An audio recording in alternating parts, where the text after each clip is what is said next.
So this video brings us to the beginning of respiratory physiology, starting from page 561, 2012 FA. So let's start talking about it.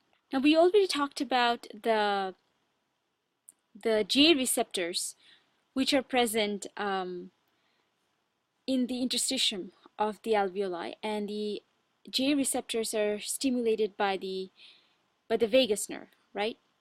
Another point of view looking at vagus would be, how does really vagus increase breathing?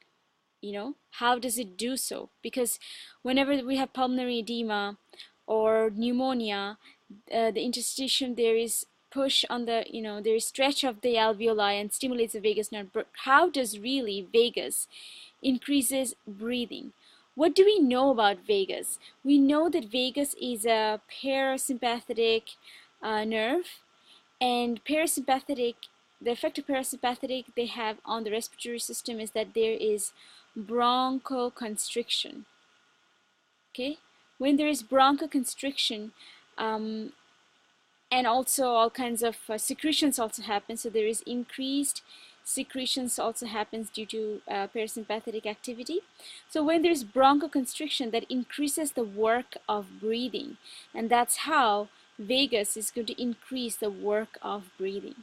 So I just wanted to put it out there at the beginning of our physiology lecture. Anyways, so moving on to the next topic, which is important lung products. Okay, there is really 5 important lung products that we can think of. Please follow page 561 from 1st to 2012. So there is going to be ACE, there is going to be histamine, there is going to be prostaglandin, there is going to be surfactant, okay, and there is going to be Kallikrein.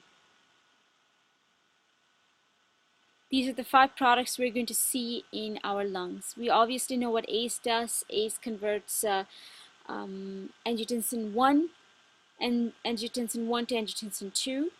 Histamine causes increased bronchoconstriction. Okay, prostaglandin is going to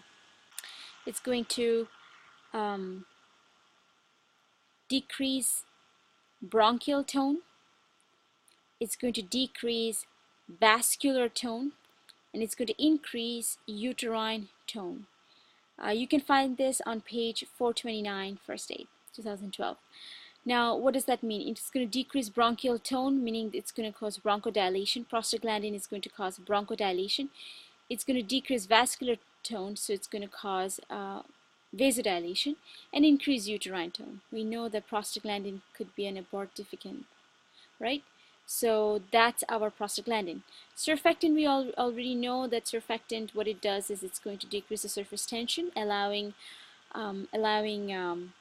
the lungs to fully inflate itself. Now there is an equation which is important to know when we are talking about surfactant, and the equation is pressure is directly proportional to tension by radius. Okay, so if I want to go a little bit more specific, if I say collapsing pressure, which I will denote it with P,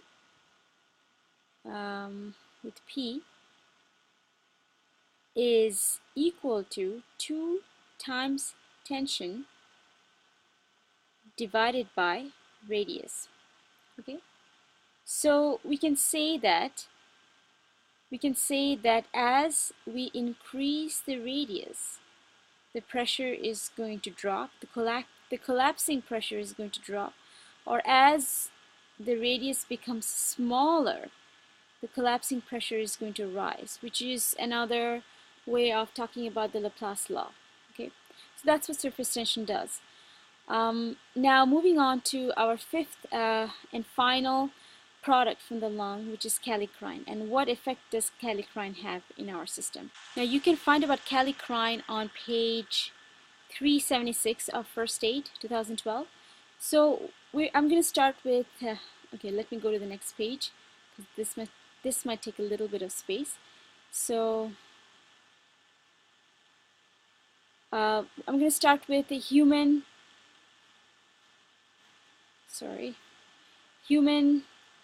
molecular weight kininogen. Okay, human molecular weight kininogen, what it does is it's going to stimulate factor 12 inactivated to active factor 12. Okay, human molecular weight kininogen does that, and human molecular weight kininogen also breaks down into bradykinin. Okay, now the human molecular weight kininogen, this gets activated when there is a break in the endothelium, right? It gets stimulated, it gets broken down to bradykinin, it activates factor 12. Now factor 12 in turn is going to stimulate the formation of kallikrein from prokallikrein. Okay? So factor 12 is going to factor 12A, the activated factor 12 is going to activate prokallikrein to kallikrein. Now this is where I come in from the product of kallikrein. Now what's kallikrein going to do? Kallikrein is going to work in two pathways. One is it's going to activate C5 to C5A, okay?